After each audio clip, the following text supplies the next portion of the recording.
Hello and welcome to tcyonline.com, and in this video we will be discussing the solutions for reading comprehension Sprint-8. Hope you have taken this test and must have enjoyed it as well. Let's go.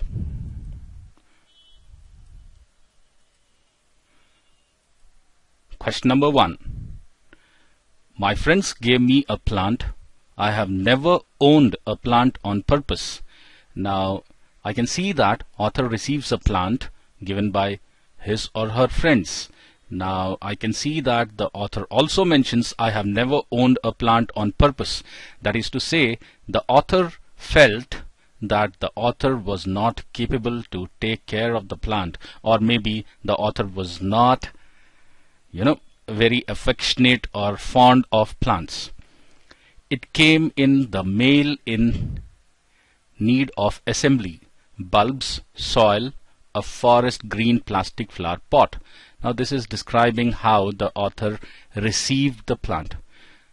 The card said, "For our very special friend." Okay, now this was the note on the card that the author received.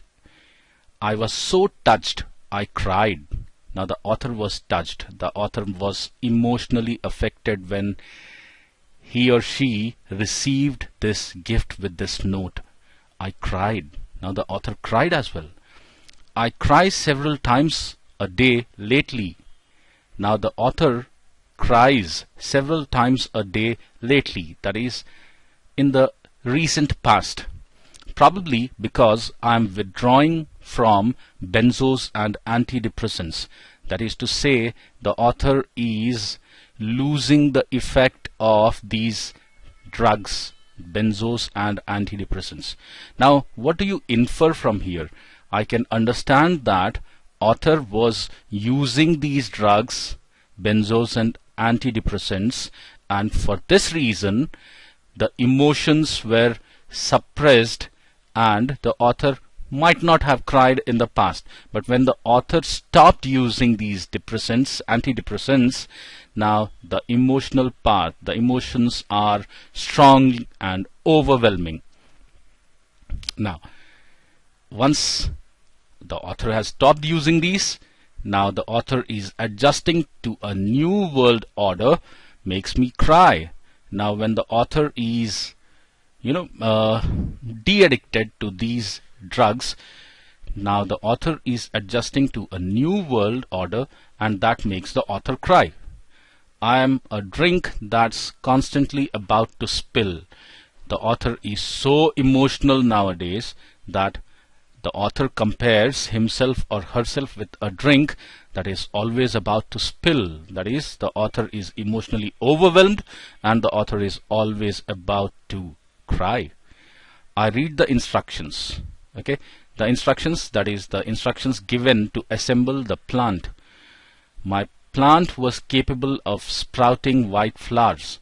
I was going to make this happen, I decided. If you can see the contrast, the author never wished to own a plant on purpose. But now, after the author has stopped using these drugs, the emotional side has become so overwhelming that the author is now deciding to make the plant grow, to make the plant sprout. Okay, so this is the whole passage. Now if I see the structure of the passage, that is what is most important to understand the structure of the passage. Let us analyze the structure of the passage. The author starts with a premise, a fact. Okay, so the friends give the author a plant. Now the author never owned a plant. There's a mail which gives the assembly instructions. There were parts of the plant that needed to be assembled. Then there was a card which says something, and the author was touched and cried. Now the author cries several times a day, probably because the author is withdrawing from benzos and antidepressants, adjusting to a new world order that makes the author cry. Now these are all premises. Okay, now you can see there is a metaphor that is used. I am a drink that's constantly about to spill.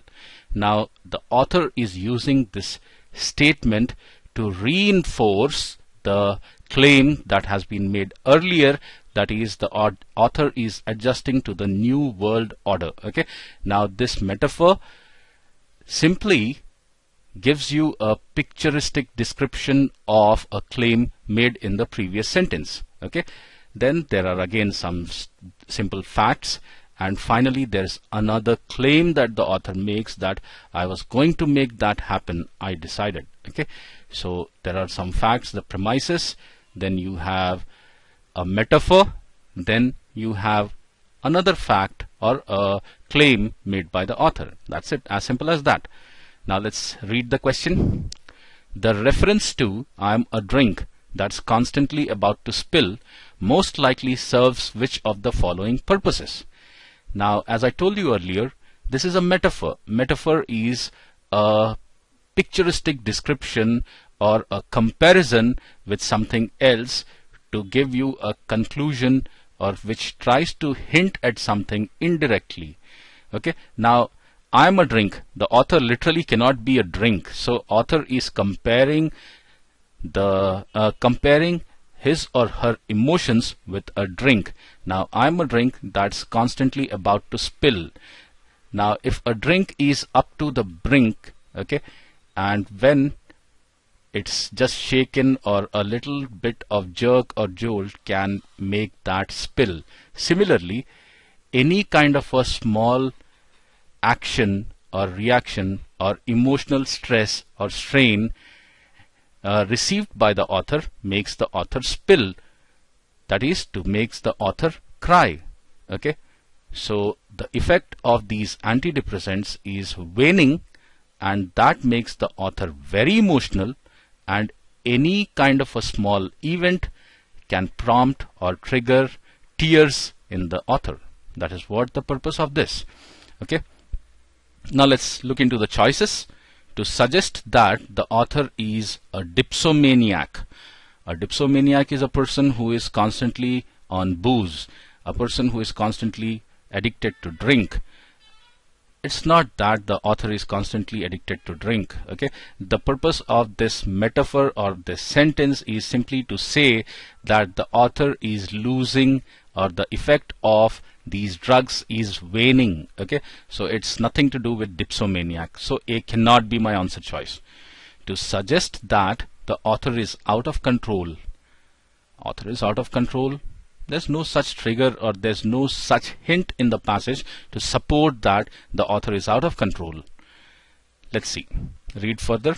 To elucidate the effects of benzos and antidepressants. This is the consequence of withdrawing from benzos and antidepressants. Okay, it's not because of the use of benzos and antidepressants. So this cannot be the effect of benzos or antidepressants. This is the effect of not using benzos and antidepressants. Okay, so C cannot be my answer choice. Let's see. Option D, to express the emotional side that had been suppressed by antidepressants. Now the author is using this metaphor or this statement to show that what kind of a transformation has occurred within the author emotionally once the author has withdrawn from benzos and antidepressants. So most probably D should be your answer choice. Let's verify answer choice E. To suggest the lachrymose nature of the author. We do not know the nature of the author. We do not know if the author is constantly prone to crying and all. Lachrymose means crying, always crying, crying on silly or nonsensical matters or nugatory facts or matters. So E definitely cannot be my answer choice. So the only possible answer choice is answer choice D.